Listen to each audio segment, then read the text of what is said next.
Assalamu alaikum everybody, MUSLIMAH to MUSLIMAH. Alright, so today's topic we will be talking about polygyny in Islam. Polygyny. I'm telling you, it's really taboo and it's a really controversial subject, and I think it's just because a lot of the misconceptions that are out there, and inshallah in this video we are going to try to clear some of those things up and maybe help more people have a better understanding of it.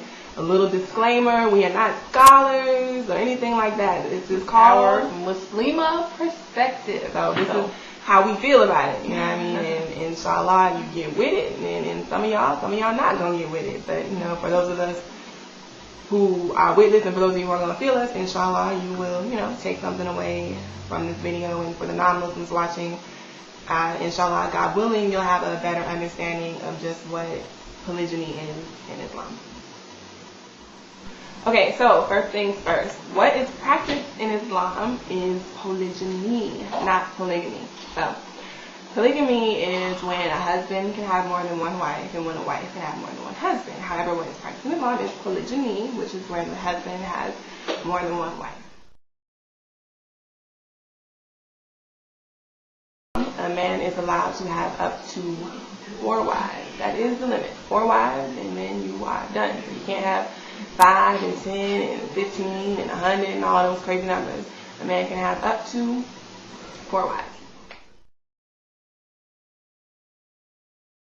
So a lot of times, even me, before I took my shahada, that's the first 2 things that stuck out to me when I first took my shahada was women have to cover and a man can have more than one wife. It's unfair, but you can't look at it like it's unfair. If you look at it like it's unfair, then you can say that it's unfair that a man has to work and provide and take care of everything on his own. And if the woman does work, all of that is her money. And she can do what she wants with that. If she wants to go buy clothes and go on fabulous shopping sprees or whatever she wants to do with it, it's her money and it's for her to decide. And a lot of people, particularly in this society, do not agree with that. They say when you're married, it's halvesies and y'all go in on it. And so a lot of people would say that's not fair. So it's not about what's fair and what's not. It's about what has been put in place and what has been decreed by Allah subhanahu wa ta'ala to make everything easier for us.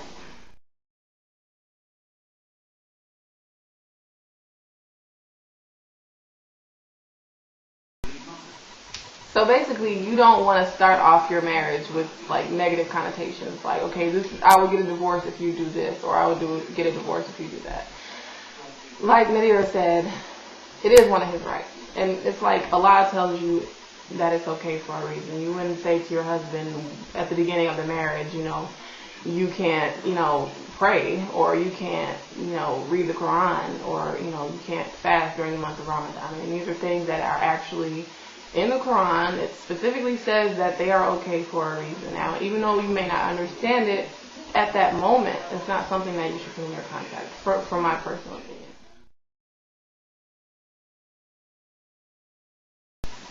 Okay, so also you must know that let's say that a sister was barren and she could not have any children. What would be the scenario if the husband actually wants to have children? I mean, does he just divorce that wife just so that he can get another wife who can have children? Or would it be best that he takes another wife while keeping the second one and taking care of her, but still able to have the children that he wants? That actually has to be put in perspective too, because that happens a lot. And personally, I would want to fulfill that for my husband, but if I was unable to do so, I would definitely want for him to be happy still. So that can be taken into consideration also.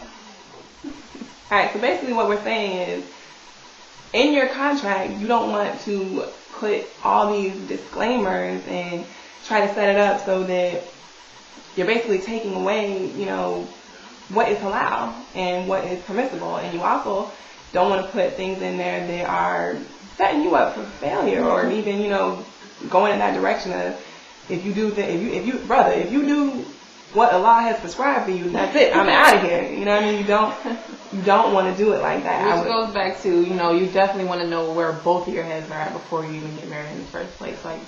You want to ask these questions. See if that's something that he eventually wants to do.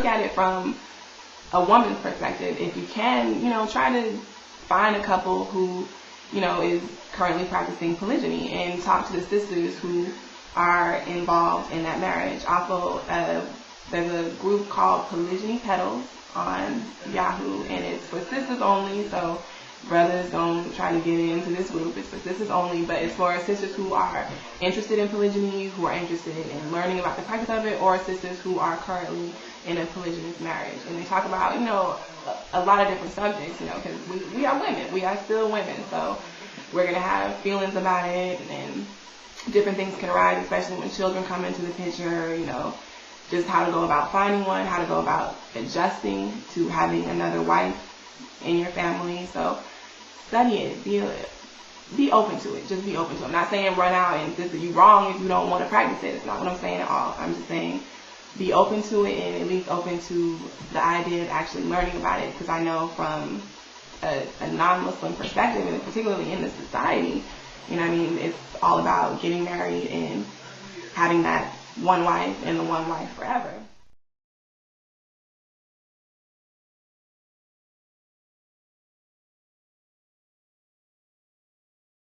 When it comes to the women actually living in the same house, now that is something that the women do have a say on. You do not have to live in the same house as your co-wives. That is his responsibility to take care of you guys in a way in which you feel comfortable. Personally, there's no way I see myself ever living with another woman who is also married to my husband. I mean, that's just not going to work. But it's going to be hard enough for me to live with my husband. Right. We got 3 more other girls in there. And all sorts of itty bitty babies and everything. But that's for you to decide, like she said. But hey, a lot of people have a good patience, and me and her, we don't have any patience. But but yeah, so that's one of your rights. Also, but you don't really have a say in if your husband wants to get another wife, which is why it's important to speak about this beforehand.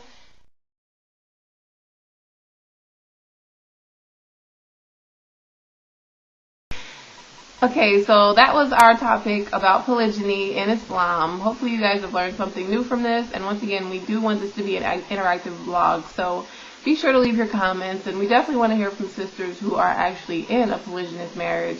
So inshallah, leave your comments or complaints. And we will see you next time. This, once again, has been our Muslimah's perspective. Assalamu alaikum. Assalamu alaikum. Peace.